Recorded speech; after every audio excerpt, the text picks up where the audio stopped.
اور اپنی گفتگو کو اختتام کی جانب لے لے کر جاؤں گا۔ نبی پاک صلی اللہ تعالی علیہ وسلم کا اسم گرامی اسم محمد ہے۔ اللہ جل شانہ نے قرآن پاک میں 4 مقامات کے اوپر اس کو ذکر کیا، اور آقا علیہ السلام نے ارشاد فرمایا انا محمد ابن عبداللہ ابن عبد المطلب، میں محمد بن عبداللہ بن عبد المطلب۔ واقعہ کچھ یوں ہوا کہ نبی پاک صلی اللہ تعالی علیہ وسلم کے نسب کے بارے میں کچھ بدبختوں نے ہرزہ سرائی کرنے کی کوشش کی، تو نبی پاک صلی اللہ تعالی وسلم نے یہ الفاظ مسجد نبوی کے اندر منبر کے اوپر تشریف فرما ہو کر لوگوں کو متوجہ کیا اور پھر ارشاد فرمائے، اور لوگوں کو کہا کہ جو میرے نسب کے بارے میں ہرزہ سرائی کر رہے ہیں سن لیں، میں محمد بن عبداللہ بن عبد المطلب ہوں، کوئی میرے بارے میں ایسی ویسی گفتگو نہ کرے۔ یہاں پہ میں ایک بات آپ کے سامنے رکھتا چلوں، آقا علیہ السلام نے یہ بات فخریہ طور پہ اپنا تعارف کروانے کے لیے ارشاد فرمائی، اور جب تعارف کروایا جاتا ہے کسی کا تو کسی ہلکی چیز کے ساتھ نہیں کروایا جاتا، اور جب تعارف کروایا جاتا ہے تو کسی ایسی چیز کے ساتھ کروایا جاتا ہے جو قابل فخر ہوتی ہے۔ جیسے میں اپنا تعارف کروانا چاہوں تو میرے لیے فخر کی بات یہ ہے کہ میں پیر زادہ محمد رضا ثاقب مصطفی صاحب کا شاگرد ہوں، تو میں ان کے نام کے ساتھ اپنا تعارف کرواؤں گا۔ میرے والد کو کوئی نہیں جانتا، میں ان کا نام بھی نہیں لوں گا، کیونکہ آپ لوگ ان کو جانتے ہیں تو میں ان کے نام کے ساتھ اپنا تعارف کرواؤں گا۔ اسی طرح کچھ لوگ یہاں پہ ہوں گے جو بڑے تعلیم یافتہ ہوں گے، جب وہ اپنا تعارف کرواتے ہوں گے اپنے باپ کا نام نہیں پکارتے ہوں گے، بلکہ یہ بتاتے ہیں کہ میں فلاں اسکول میں پڑھاتا ہوں، میں اتنا پڑھا ہوں۔ کسی کا تعارف اس کی کمپنی ہوتی ہے، کسی کا تعارف اس کی مل ہے، کسی کا تعارف اس کی دکان ہے، کسی کا تعارف اس کا باپ ہوتا ہے، کسی کا تعارف اس کا استاد ہوتا ہے، کسی کا تعارف اس کا پیر ہوتا ہے، کسی کا تعارف اس کا دوست ہوتا ہے، کسی کا تعارف اس کا محلہ ہوتا ہے، اور کسی کا تعارف اس کا ملک ہوتا ہے۔ نبی پاک صلی اللہ تعالی علیہ وسلم نے جب اپنا تعارف کروایا تو پھر کس طرح سے کروایا کہ ہم تو جس پہ فخر کرتے ہیں اس کو اپنے سامنے مد نظر رکھتے ہوئے تعارف کرواتے ہیں۔ آقا علیہ السلام نے جب اپنا تعارف لوگوں کو کروایا تو کہا میں محمد بن عبداللہ بن عبد المطلب۔ اب میں یہاں پہ جس نقطے کی جانب لے کے جانا چاہتا ہوں، کچھ لوگ آقا علیہ السلام کے والدین کے بارے میں آج بھی گفتگو کرتے ہیں، ان کے ایمان کے بارے میں بات کرتے ہیں۔ پہلی بات تو یہ کہ حضرت عیسیٰ علیہ السلام سے لے کے نبی پاک صلی اللہ علیہ وسلم کا جو زمانہ ہے اسے زمانہ فطرت کہا جاتا ہے۔ قرآن پاک نے اس کو ذکر بھی کیا کہ آقا علیہ السلام کو فطرت کے زمانے کے بعد اللہ جل شانہ نے مبعوث فرمایا۔ اب یہ جو فطرت کا زمانہ ہے اس کے اندر اگر کوئی شخص موحد ہے، یعنی اللہ کی توحید کو ماننے والا ہے، اس تک نبی کا پیغام تو پہنچا ہی نہیں ہے، وہ اللہ کو ایک ماننے والا ہے تو اللہ جل شانہ کے ہاں اس کا مذہب قبول ہے، اللہ اس کے بخشش اور مغفرت فرمائے گا۔ آج بھی امام اعظم علیہ رحمہ کا یہی موقف ہے کہ اگر کوئی شخص کسی ایسی جگہ پہ رہتا ہے جہاں پہ اسے دین کا پیغام نہیں پہنچ پاتا، پہاڑوں پہ رہتا ہے، کسی ایسے علاقے میں رہتا ہے جہاں سے نبی پاک صلی اللہ علیہ وسلم کا پیغام نہیں پہنچ پاتا، تو کیا اسے اللہ کل قیامت کے دن سزا دے گا؟ تو آپ فرماتے ہیں کہ اس کے لیے نبی کو ماننا ضروری نہیں رہے گا، لیکن اللہ کی توحید کو ماننا پھر بھی ضروری ہوگا کہ وہ اللہ کو ایک ماننے والا ہے۔ تو سوال پیدا ہوتا ہے وہ اللہ کو ایک کیسے مانے، اس تک تو پیغام ہی نہیں پہنچا۔ تو جواب دیتے ہیں، کہتے ہیں کہ وہ اللہ کی نشانیوں کے اندر اللہ نے اسے عقل دی ہے، غور و فکر کرے، اور غور و فکر کرنے کے بعد اس نتیجے پہ پہنچنا اس کے لیے ضروری ہے کہ یہ کائنات کسی ایک خالق نے بنائی ہے، اس کے خالق زیادہ نہیں ہو سکتے۔ تو آج بھی حکم یہی ہے، اس زمانے میں بھی حکم یہی تھا کہ جو اللہ کو ماننے والے ہیں وہ موحد کہلائیں، اور اللہ جل شانہ کہ ہاں اس وقت یہی دین قبول تھا کہ کوئی اللہ کو ایک ماننے والا ہو۔ اب میں آپ کے سامنے بات رکھتا چلوں کہ آقا علیہ الصلوۃ والسلام کے جو والدین ہیں، کوئی شخص بات تب کرے گا کہ جب انتہائی جاہل ہو، اسے ان کے ناموں کا مطلب بھی نہ پتا ہو تو پھر ان کے بارے میں بات کرے گا۔ آپ عام لوگ ہیں جو عربی سے واقف نہیں بھی ہیں، وہ بھی جانتے ہیں عبداللہ کا معنی کیا ہے۔ عبداللہ کا معنی ہے اللہ کا بندہ، حالانکہ اس وقت نام کیا ہوتا تھا؟ عبد العزیٰ کسی کا نام ہے، عبد اللہ، عبد المنات کسی کا نام ہے، لیکن حضور کے والد کا نام ہے عبداللہ، اللہ کا بندہ۔ اگر کوئی نام میں ہی غور کر لے تو وہ حضور کے باپ کے بارے میں بات نہیں کر سکتا، وہ مانے گا کہ وہ اللہ کو ماننے والے تھے۔ اور دوسری بات، آپ کی والدہ محترمہ کا نام کیا ہے؟ آمینہ سلام اللہ علیہ۔ اب آمینہ کا نام کیا ہے؟ ایمان والی۔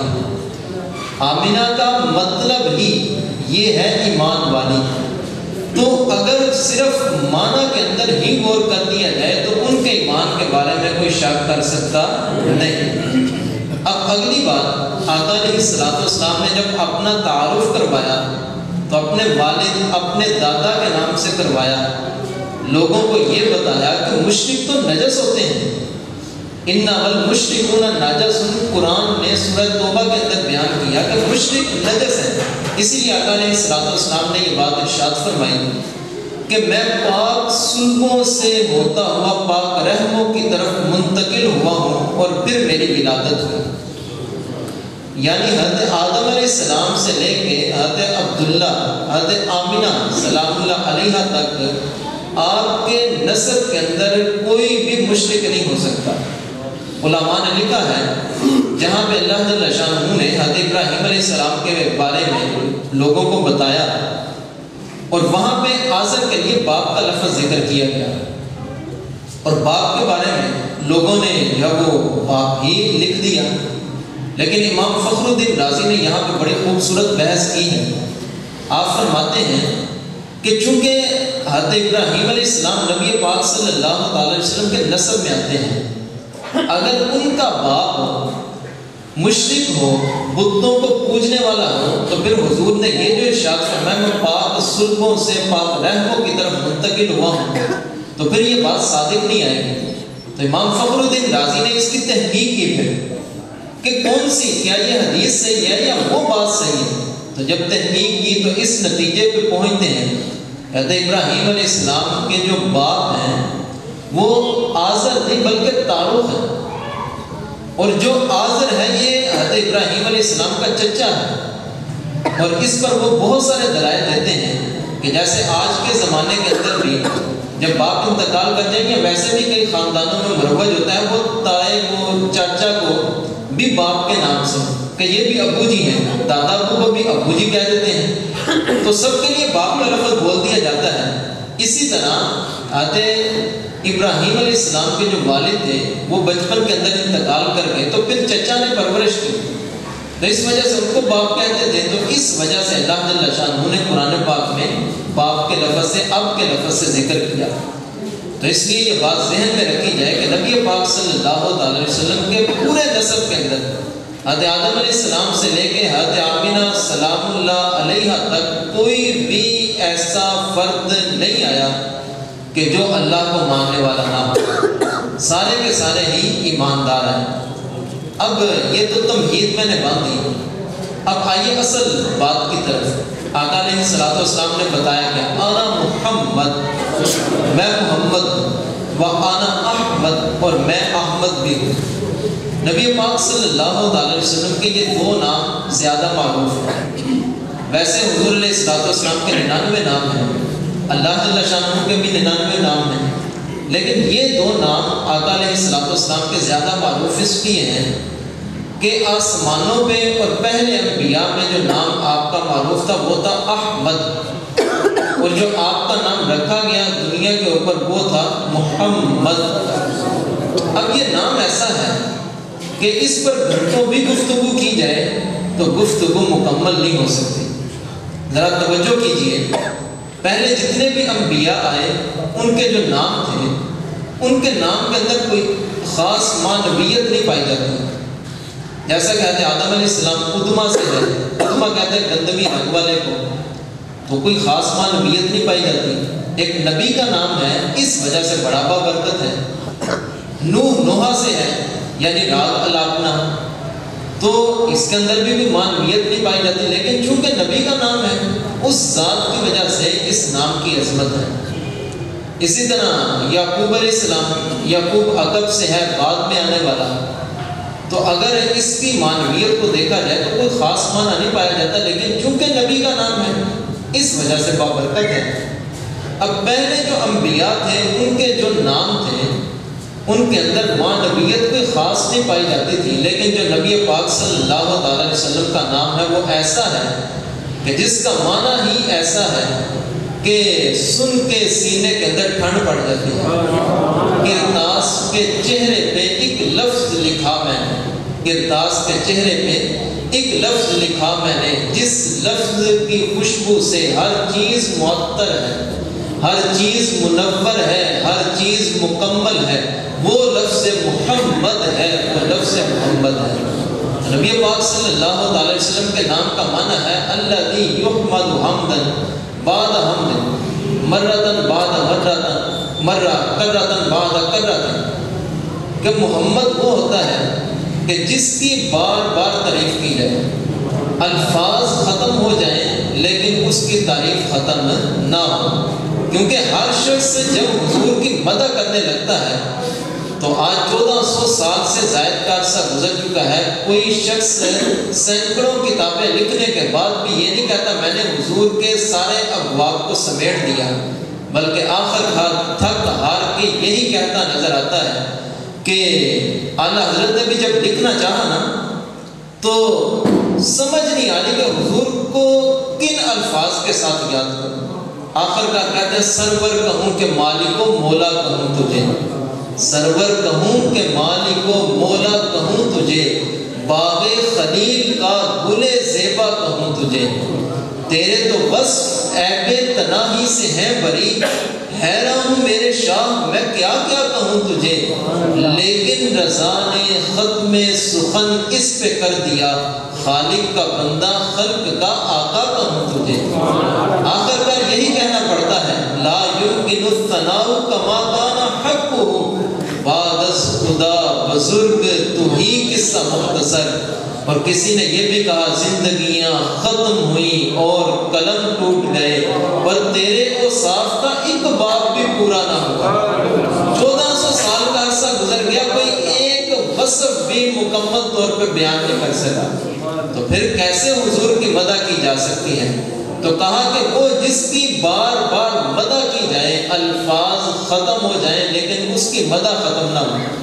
اگر اس کو ذرا سادے الفاظ کے اندر آپ کو سمجھانا چاہوں تو سادے الفاظ میں یہ ہوگا کہ محمد وہ ہوتا ہے کہ جس کی خدائی بھی تعریف کرے، خود خدا بھی تعریف کرے۔ اعلیٰ حضرت نے کہا نا اے رضا خود صاحب قرآن ہے مدح ہے حضور، اے رضا خود صاحب قرآن ہے مدح ہے حضور۔ جگہ جگہ پہ حضور کے قصیدے ہی تو نظر آتے ہیں۔ یاسین والقرآن الحکیم کس کا قصیدہ ہے؟ والضحیٰ واللیل اذا سجا کس کو کہا گیا ہے؟ وَلَسَوْفَ يُعْطِيكَ رَبُّكَ فَتَرْضَىٰ کس کے لیے نازل ہوا ہے؟ وَرَفَعْنَا لَكَ ذِكْرَكَ کس کی شان کا قصیدہ ہے؟ لَعَمْرُكَ کس کی عمر کی قسم کھائی گئی؟ یَدُ اللَّهِ فَوْقَ أَيْدِيهِمْ کس کے لیے کہا گیا؟ وَمَا رَمَيْتَ إِذْ رَمَيْتَ وَلَكِنَّ اللَّهَ رَمَىٰ کس کے لیے کہا گیا؟ بار بار کل کہہ کے اپنی بات اس منہ سے کیوں سنوائی جاتی ہے؟ تو کہا اے رضا خود صاحب قرآن ہے مدح ہے حضور، تجھ سے کب ممکن ہے پھر مدحت رسول اللہ ہے؟ تو کیسے ان کی مدح کر سکتا ہے جب رب ان کی مدح کر رہا ہے؟ تو سادے الفاظ میں یہ ہے کہ جس کی خدائی بھی تعریف کرے، خود خدا بھی جس کی تعریف کرے۔ اس سے بھی اگر تھوڑا سادہ کرنا چاہوں تو یہ ہوگا کہ دنیا میں بھی جس کی تعریف ہو آخرت میں بھی اسی کی تعریف ہو. محمد اسے کہتے ہیں دنیا میں بھی جس کی تعریف ہو آخرت میں بھی جس کی تعریف ہو. آخرت میں اللہ تعالیٰ نے لکھا نا کہ عرش حق ہے مسند رفعت رسول اللہ. قیامت کے دن آپ کو پتہ ہے لوگوں کو حضرت آدم سے لے کے حضرت عیسیٰ تک پھیرایا جائے گا. پھر جا کے حضرت عیسیٰ کہیں گے, سارے کہیں گے اذهبوا الی ابیکم, لیکن حضرت عیسیٰ کیا کہیں گے کہ اب میں تمہیں کسی اور کے در پہ نہیں بھیجوں گا بلکہ اس کے در پہ بھیجوں گا جہاں سے کوئی خالی واپس ہی نہیں آتا, وہاں پہ بھیجوں گا. اعلیٰ حضرت نے کہا کہیں گے اور نبی اذهبوا الی غیری, جاؤ میرے علاوہ کسی اور کے پاس جاؤ. کہیں گے اور نبی اذهبوا الی غیری, میرے حضور کے لب پر انا لہا ہوگا کہ میں ہی تو ہوں جو آج تمہاری سفارش کروں گا. تو نبی پاک صلی اللہ علیہ وسلم کے در پہ ساری مخلوق کو لایا جائے گا. اب میں یہاں پہ ایک نقطہ عرض کرتا چلوں کہ اللہ جل شانہ پہلے ہی نبی پاک صلی اللہ علیہ وسلم کی بارگاہ میں سب کو کیوں نہیں لے آیا. اور پھر دوسری بات یہ کہ اللہ جل شانہ سامنے ہے, اس کے جلوے سامنے ہیں. آج بھی ہر جگہ پہ اللہ کے جلوے ہیں, لیکن اس وقت تو لوگ ہم کلام ہو رہے ہوں گے, اللہ جل شانہ کا کلام سن رہے ہوں گے, لیکن ڈائریکٹ اللہ کو نہیں پکاریں گے بلکہ پہلے آدم علیہ السلام, پھر آگے انبیاء سے ہوتے ہوتے سارے انبیاء کے پاس جائیں گے, پھر حضور کے پاس. اعلیٰ حضرت نے یہاں پہ بڑا خوب لکھا کہا خلیل و نجی مسیح و سبی, سبی سے کہیں بھی بنی. کہتے ہیں ذرا بتاؤ تو صحیح, خلیل بھی رہ گئے پیچھے, وہ بھی کہتے ہیں اذهبوا الی غیری. نجی اللہ حضرت نوح علیہ السلام وہ بھی کہتے ہیں کہ جاؤ کسی اور کے پاس جاؤ. آدم بھی کہتے ہیں کسی اور کے پاس جاؤ. خلیل و نجی مسیح و سبی, سبی سے کہیں بھی بنی. یہ بے خبری کہ خلق پھری کہاں سے کہاں تمہارے لیے. یہ جو بے خبری ڈالی گئی نا, کہتے آدم کے پاس گئے, حالانکہ آج میں آپ کے سامنے بیان کر رہا ہوں, لیکن پھر بھی جائیں گے حضرت آدم کے پاس. پتہ ہے آنا ادھر ہے, لیکن اس کے باوجود سارے انبیاء سے ہو کے ہم بھی آئیں گے. کیوں؟ کہا یہ جو بے خبری آئے گی, یہ جو بھول جائیں گے سارے لوگ, یہ کیوں؟ یہ بے خبری کہ خلق پھری کہاں سے کہاں تمہارے لیے, کہ کہیں کسی کو یہ وہم نہ پیدا ہو کہ ادھر آگے ہم پہلے, ورنہ حضرت آدم کے پاس جاتے تو کام وہاں بھی بن جاتا تھا, حضرت موسیٰ کے پاس جاتے کام وہاں بھی بن جانا تھا, حضرت عیسیٰ کے پاس جاتے کام تو وہاں بھی بن جانا تھا. تو کہا یہ بے خبری اس لیے ڈالی گئی تاکہ لوگوں کو پتہ چلے کام بننا ہے تو اسی در سے آگے بننا.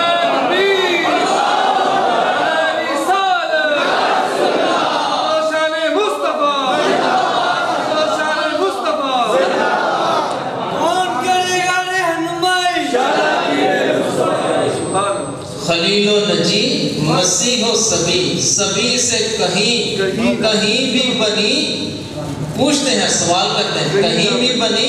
یہ بے خبری کہ خلق پھری کہاں سے کہاں تمہارے لیے.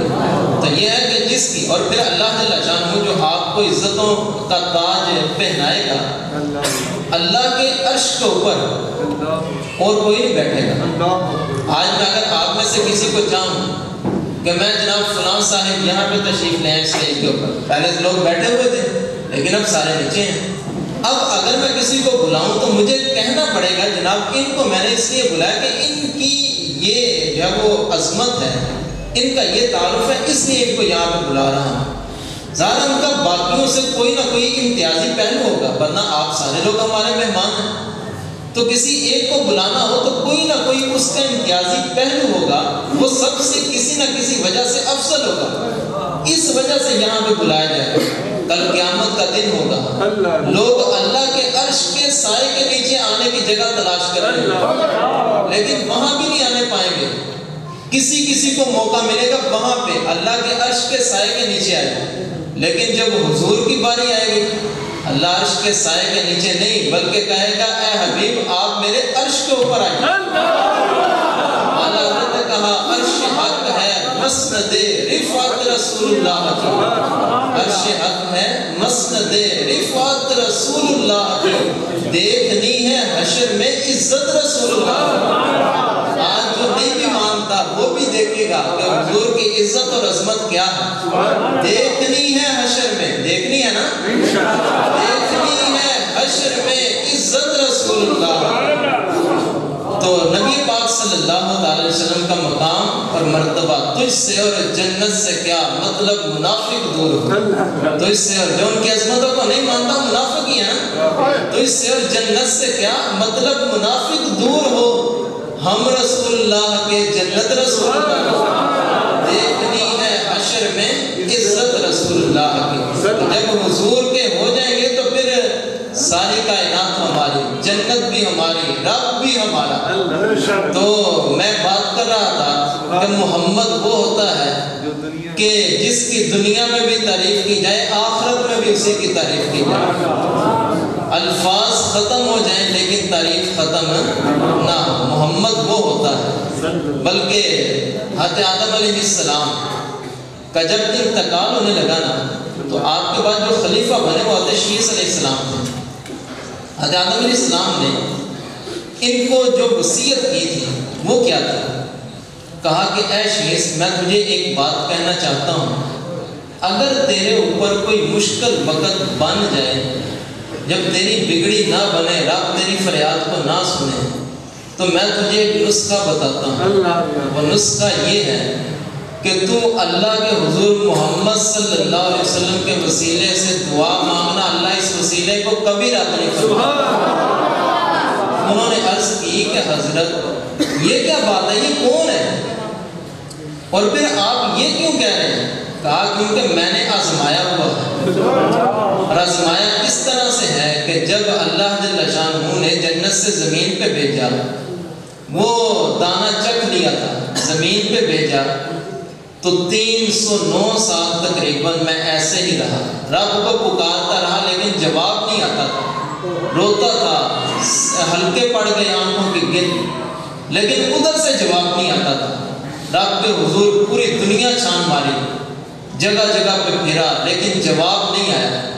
پھر آخر کار مجھے یاد آیا کہ جب جنت میں داخل ہوا تھا تو جنت کے دروازے پہ ایک نام لکھا ہوا تھا اور وہ تھا محمد. جنت کے اندر گیا تو وہاں پہ ایک ایک محل کے اوپر بھی یہی نام لکھا ہوا پایا. جنت کے ایک ایک درخت, ایک ایک پتے کے اوپر ان نسم محمد مکتوب علیہا, میں نے ہر جگہ پہ لفظ محمد کو ہی پایا. اور اس سے بڑھ کے یہ کہ جب میرے اندر رب نے روح ڈالی تھی تو فراز عرش پہ میں نے جب اپنا چہرہ اٹھایا تھا, نظر پڑی تھی فراز عرش پہ, تو وہاں پہ لکھا ہوا دیکھا تھا لا الہ الا اللہ محمد رسول اللہ. تو بس میرے ذہن کے اندر یہ بات آئی کہ جس کا نام رب نے جنت کی ہر چیز پہ لکھا ہے, جس کا نام رب نے اپنے نام کے ساتھ لکھا ہے, ضرور وہ اللہ کا کوئی نہ کوئی مقرب ہے. تو میں نے پھر 309 سال کے عرصے کے بعد یہ دعا کی, یا اللہ محمد صلی اللہ علیہ وسلم کے وسیلے سے میری توبہ قبول فرما لے. بس یہ بات کہنا تھی, فوراً جواب آیا. 300 سال سے جواب نہیں آ رہا تھا, یہ وسیلہ ڈالنا تھا, فوراً جواب آیا. اور جواب بھی اس طرح سے آیا, اے آدم تو نے یہ نام سیکھا کہاں سے ہے, توبہ تیری قبول کی گئی, یہ تو بتا تو نے یہ نام سیکھا کہاں سے ہے. تو میں نے عرض کی مالک فراز عرش پہ تو نے لکھا تھا, وہاں پہ میری بھی نظر پڑی تھی, میں نے وہاں سے دیکھا تھا کہ یہ نام وہاں پہ لکھا ہوا تھا. تو میں نے بس وہ میرے ذہن کے اندر اب بات آئی, میں نے تیرے حضور عرض, اب یہاں پہ یہ میں بات عرض کرتا چلوں کہ ہم اپنا مکان بنواتے ہیں, اوپر نام کس کا لکھتے ہیں, جو مالک ہوتا ہے. بعض اوقات ایسے ہوتا ہے باپ اپنے بیٹوں کے اپنی زندگی کے اندر ہی مکان بنوا دیتا ہے, مکان بیٹے کا بنوا رہا ہو, نام اپنا نہیں لکھتا, بیٹے کا لکھواتا ہے کہ یہ اس کا ہے, یہ اس کا ہے, یہ اس کا ہے. نام لکھنے کا ایک مقصد تو یہ ہوتا ہے پتہ چلے کہ مالک کون ہے.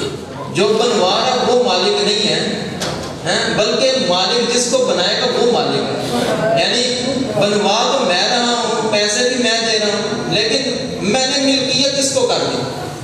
بتا یہ رہا تھا, نام لکھنے کا مطلب ہے کہ ملکیت میں اس کی دے دی. اور پھر دوسرا مقصد یہ ہوتا ہے کہ اس گھر کے باہر نام اس لیے لگوا دیا جائے کوئی اس کا دشمن بھولے سے بھی دروازہ نہ کھٹکھٹائے، باہر نام سے ہی پتہ چل جائے یہ فلاں کا ہے اور وہ میرا دشمن ہے، میں نے اس کے دروازے پہ دستک نہیں دینی۔ تو رب تعالیٰ نے جنت بنائی، نام لکھ دیا اپنے محبوب کا۔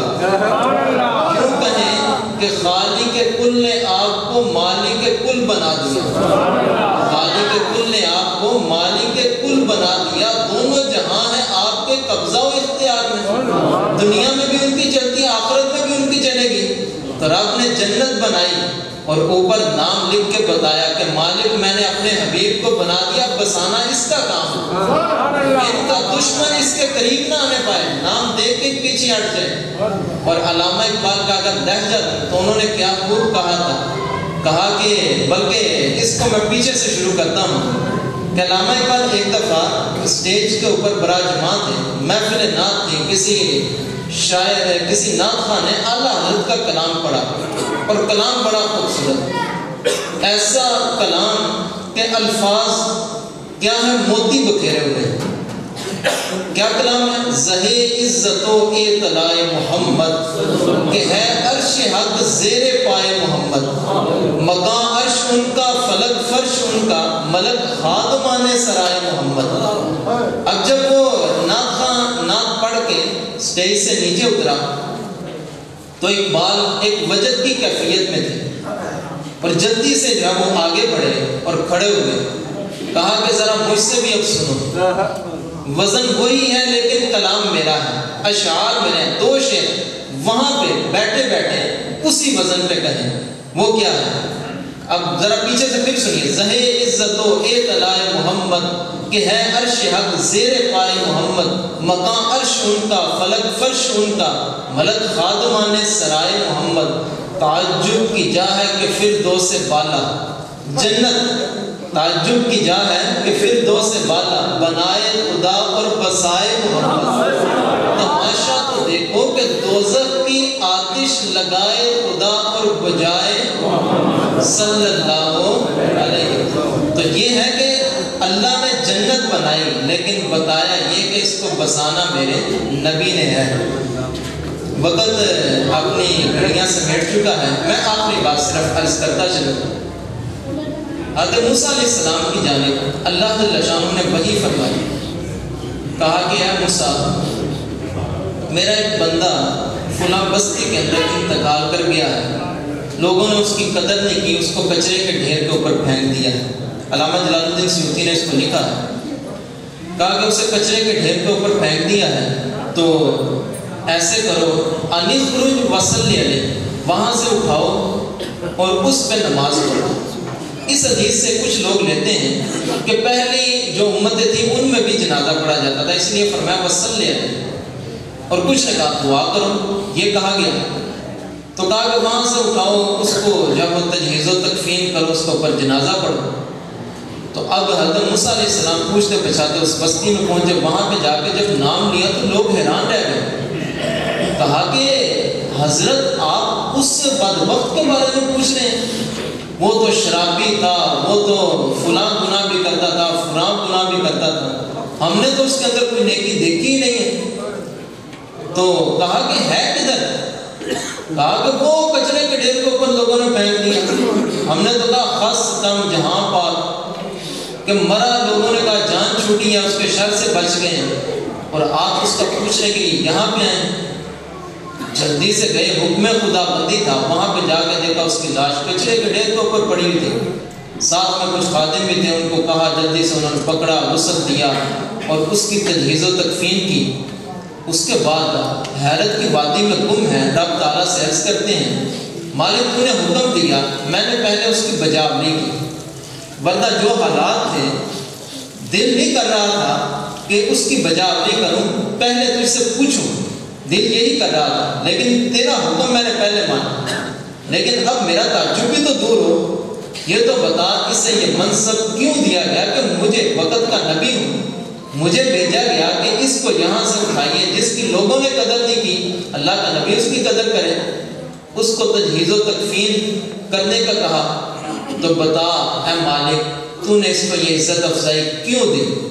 تو اللہ جل شانہ نے فرمایا اے موسیٰ یہ لوگ کہتے ہیں گناہ گار تھا، ہاں واقعی گناہ گار تھا، شاید ہی کوئی گناہ اس نے چھوڑا ہو، واقعی اس نے سب گناہ کیے جیسا لوگ کہہ رہے ہیں ویسے ہی تھا، لیکن بات یہ ہے کہ ایک دن اس نے تورات کھولی تھی، تورات کھولی اور تورات کو پڑھنا شروع کیا، اور جہاں پہ میرے پیارے احمد کا نام آیا اس نے محبت کی وجہ سے اسے چوم لیا، اس کو محبت کے ساتھ پڑھا اور چوم لیا، اس کا اس نام کو چومنا تھا، میں نے اس کے سارے گناہوں کو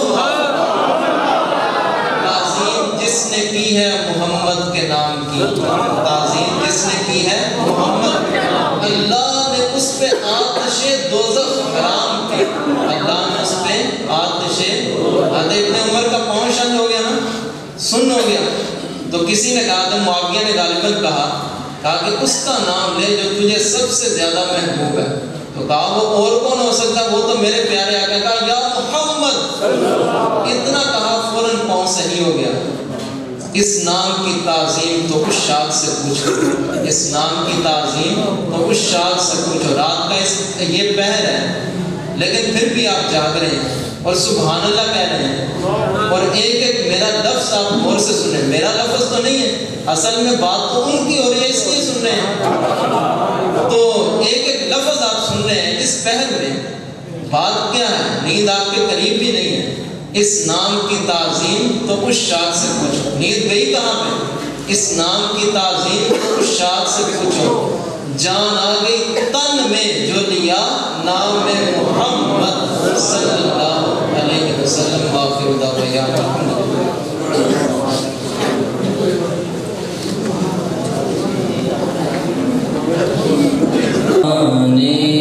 عرب تیری بہاروں کو سلام، میں بیابان عرب تیری بہاروں کو سلام، تیرے پھولوں کو تیرے پاکیزہ